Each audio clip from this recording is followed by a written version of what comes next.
ஒரே ஒரு தடவை திருச்சியில ஒரு வாரத்துல போராட்டம். செவிலியர்லாம் சிமான்னா வான்னு கீழே ஒருத்தன் போடுறான், வருவார் உனக்கு வா கீழே போடுறான், உனக்கு வருவாரு. அண்ணே அண்ணே இவங்க கண்ணீரை பார்த்து நீ போய் நின்றாத தாய்வு செய்து பேசாம நிம்மதியா வீட்டுல இரு. அப்படி ஐ எம் வெரி சாரி, நான் வரல, நான் கோவிச்சுக்கிட்டேன். நங்கடா உங்க பிரச்சனை பாடா.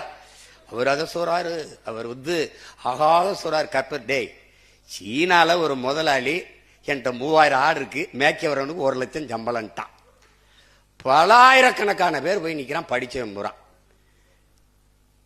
இல்ல தந்தி டிவின்னு ஒண்ணு இருக்குல்ல, முந்திக்கிட்டு செய்தி சொல்ற ஒரு டிவி, உண்மையும் நேர்மையும் தவிர எதையும் சொல்லாதது, அப்படி ஒரு தொலைக்காட்சி. அது அந்த தொலைக்காட்சி தேநீர் நேரம் டீ டைம் அப்படின்னு வச்சிருக்கு. அதுல பேசுது, சீனாவிலே ஆடு மேய்க்கவருக்கு 1 லட்சம். சீனா சொன்னா ரசிக்கு, அதே சீமான் சொன்னா சிரிக்கு. இவங்களுக்கு நோய்டா, இவங்களுக்கு நோய்.